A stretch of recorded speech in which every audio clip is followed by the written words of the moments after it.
8 hours ago. Major spoilers below for the latest episode of Fear the Walking Dead. When Season 5 began, Fear the Walking Dead was only promising Austin Amelio's Dwight as the big connection with The Walking Dead proper. However, the episodes also introduced an even bigger and more important tie-in by way of that mysterious helicopter group responsible for Rick Grimes' temporary exit from AMC's Zombieverse. Episode 5, titled The End of Everything, thankfully offered up some concrete answers and details about the helicopter group, though obviously without showing off all the narrative cards just yet. The episode also revealed what happened to Maggie Grace's Al, and CinemaBlend was lucky enough to talk to the actress about this wildly surprising installment. So without further ado, who is the helicopter group? We don't technically have a name for them, in the sense that they don't seem to have a preferred moniker that hints at their location or their overall purpose, such as the Alexandrians or the Vultures. To that end, though, the word organization was thrown around several times, while the word community was absent, which is a curious choice in this franchise. Organization implies something large and guided, and on a scale much bigger than the clans we've seen in either series. While we don't have a name for them, we do know now that part of the group's main focus, at least for the unit that to be discussed Isabella's part of, is to ensure that the apocalypse doesn't fully destroy humanity and civilization. In an attack on Al's journalistic integrity, here's how Isabel put it during the EP: "Everything I do is to ensure there's more than stories left after I die." Harsh perhaps, but probably squarely on point for this kind of an advanced group of survivors. How large and advanced is the helicopter group?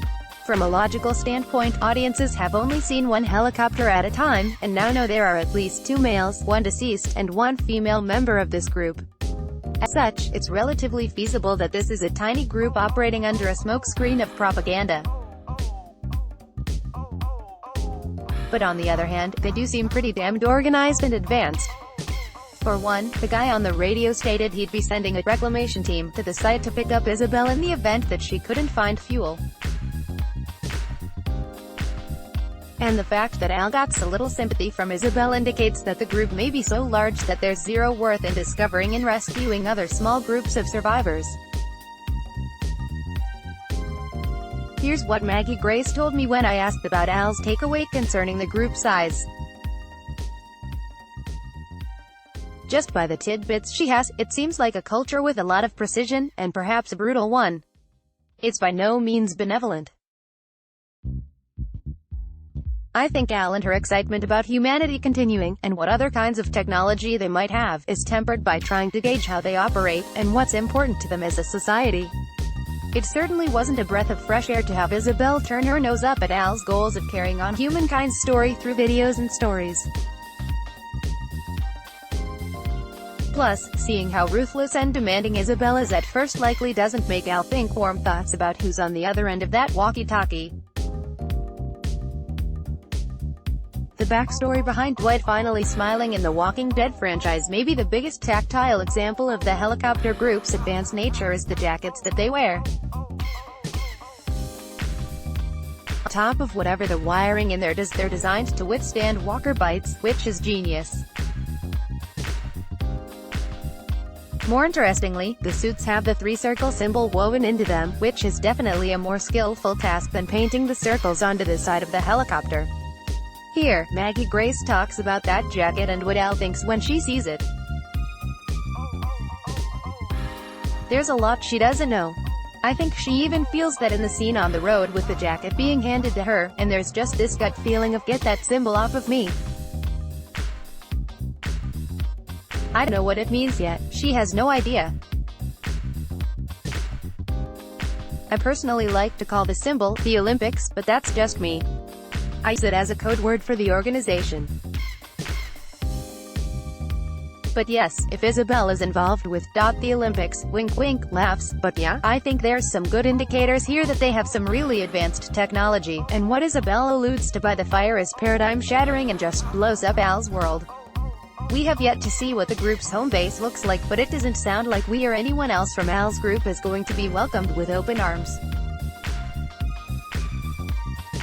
Who is Isabel, and will she be back? Up-and-coming actress Sydney Lemon landed the guest star role of Isabel, from Indiana, for The Walking Dead Season 5, and her arrival was like the exact opposite of Georgie's on The Walking Dead, but was still comparatively intriguing. Strange outsiders withholding secrets tend to be the most eye-catching characters in this franchise. In the simplest terms, Isabel is a dedicated member within the helicopter group, and is apparently a seasoned pilot as well. She's part of a supply-gathering group, though it's not clear if everyone in her organization carries on the same jobs, or if there are others doing completely different duties. That much can be assumed, but it's hard to confirm. Isabel and Al's dynamic and the end of everything plays up on the tonal changes floating throughout Season 5. Things start off with Isabel as the stoic, silent soldier, but Al's humane nature ends up cracking through. To the point where Isabel not only rejects protocol and spares Al's life but also shares a deep and emotionally transparent kiss with Al, hinting at a future where the two could find more reasons to like each other. When I asked Maggie Grace if she thought Al and Isabel's relationship was more of a foundation or a one-off fling, here's what she told me: "I don't know. I think there's a surprising, unexpected depth of recognition there, and earned respect. I think they're both used to feeling really alone, and it takes them by surprise, and they're not sure how to move forward. You know, I don't think either of these women have romantic illusions about an easy relationship in the context of the apocalypse. But at the same time, it's just so unexpected to find someone you identify with that deeply. There's not even that many people left." Laughs. "It feels like something of a miracle to come across someone when the circumstances seem like you're in opposition to each other, and to feel that level of connection and trust in such a short time. I think they're both surprised by it. She feels like someone Al can't afford to lose." In the episode's final minutes, it seemed like Fear the Walking Dead might actually make a grand decision to send Al off to join the helicopter group and learn about what they're doing.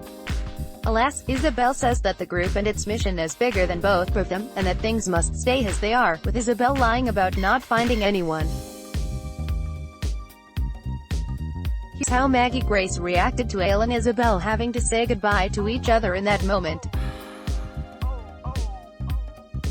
"Yeah, it's definitely a decision that costs them both, I think. It costs them both to walk away. It's incredibly tough. It's a gut-wrenching choice.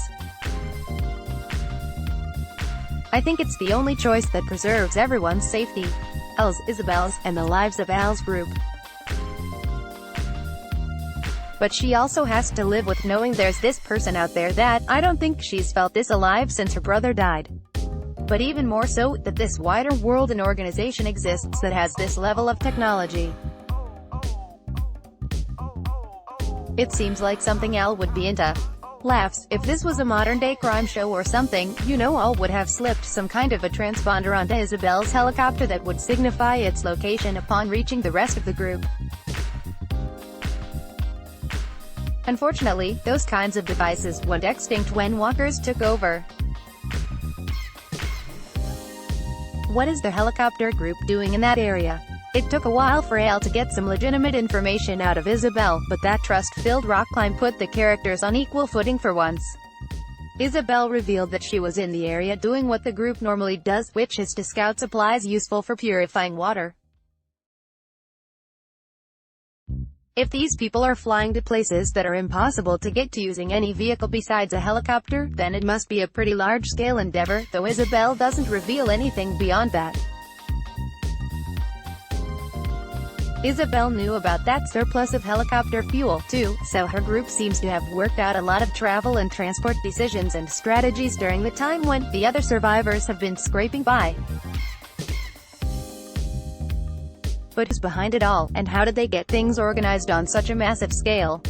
How did that group member die in the season premiere? The Season 5 premiere showed viewers a particularly unlucky member of the helicopter group who was impaled and left for dead, which is who all went back to make a video about. As many likely expected, by the time the confession came out, Isabel killed the guy, whose name was Beckett. Isabel brought up the nearby nuclear power plant, the one that Karen, David's Grace, worked for, and mentioned how they took all the proper precautions and timed everything accordingly. Still, though, Beckett got an eyeful of the radioactive walkers and apparently lost his shit.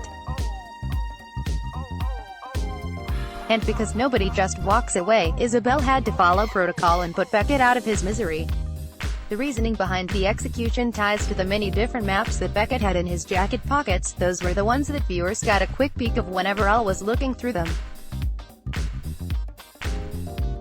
It wasn't made clear exactly what those maps were showing, but we know now that they're important enough to kill someone over.